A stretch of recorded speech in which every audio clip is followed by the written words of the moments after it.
گھر کا سودا سلف لینا تھا اور اس کام کے لیے پیسوں کی ضرورت پڑتی تھی۔ اگر ہم بر وقت نہ پہنچ پاتے تو اس جگہ یہ مچھلیاں کوئی اور خریدتا، کیونکہ آس پاس ساری ہی آبادی مچھیروں کی تھی اور وہ تو خود اپنی مچھلیاں بیچنے کے چکر میں رہتے تھے، ہماری کیسے خریدتے؟ اس لیے اللہ کا نام لے کر میں اس راستے پر آگے بڑھتی گئی۔ یہ کبھی اچھا خاصا چوڑا اور کشادہ راستہ ہوا کرتا ہوگا، مگر اب یہاں سے کئی سال ہوئے کوئی نہ گزرا تھا، اس لیے اب یہاں پر بہت سا جھاڑ جھنکاڑ اور دوسرا کچرا پڑا ہوا تھا۔ ہم دونوں ان سے بچ بچ کر چلنے لگیں اور ذرا آگے چل کر ہمیں قلعے کی فصیل کی جھلک نظر آنے لگی۔ یہ عمارت سال خوردہ اور بوسیدہ ہو چکی تھی، مگر بنانے والوں نے کچھ اس طرح بنائی تھی کہ صدیاں گزر جانے کے بعد بھی یہ موسموں کا مقابلہ کر رہی تھی۔ اس جگہ پر ایک عجیب سی ویرانی چھائی ہوئی تھی۔ ہم دونوں نے ڈرتے ڈرتے آگے کھسکنا شروع کیا۔ میں اور ہاجرہ مکمل طور پر چوکنا تھیں۔ آگے بڑھتے بڑھتے مجھے محسوس ہوا گویا ہمارے علاوہ کوئی اور بھی وہاں پر ہے جو ہمارے ساتھ ساتھ چل رہا ہے۔ کئی بار تو پتوں کے کسی کے پیروں کے نیچے آ کر چرمرانے کی آواز بھی سنائی دی۔ کسی وقت ایسا محسوس ہوتا گویا کوئی ہوا کا جھونکا سا میرے چہرے کو چھو کر گزرا ہو، جس سے میرے بالوں کی لٹیں پیچھے ہو جاتی اور سارے بدن میں سردی کی تیز سی لہر دوڑ جاتی، جس سے میں کپ کپا اٹھتی۔ مگر میں نے ہاجرہ پر یہ ظاہر نہیں کیا، وہ پہلے سے ہی ڈری ہوئی تھی اور میں اسے یہ بتا کر مزید ڈرانا نہیں چاہتی تھی، اس لیے اسی احساس کے ساتھ میں آگے بڑھتی گئی۔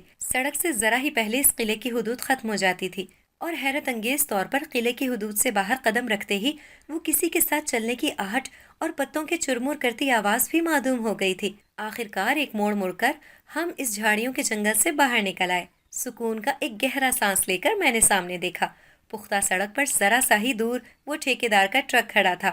اسے دیکھ کر ساری تکلیفیں بھول گئیں اور ہم جلدی سے مچھلیوں کے تھیلے اٹھا کر آگے بڑھیں۔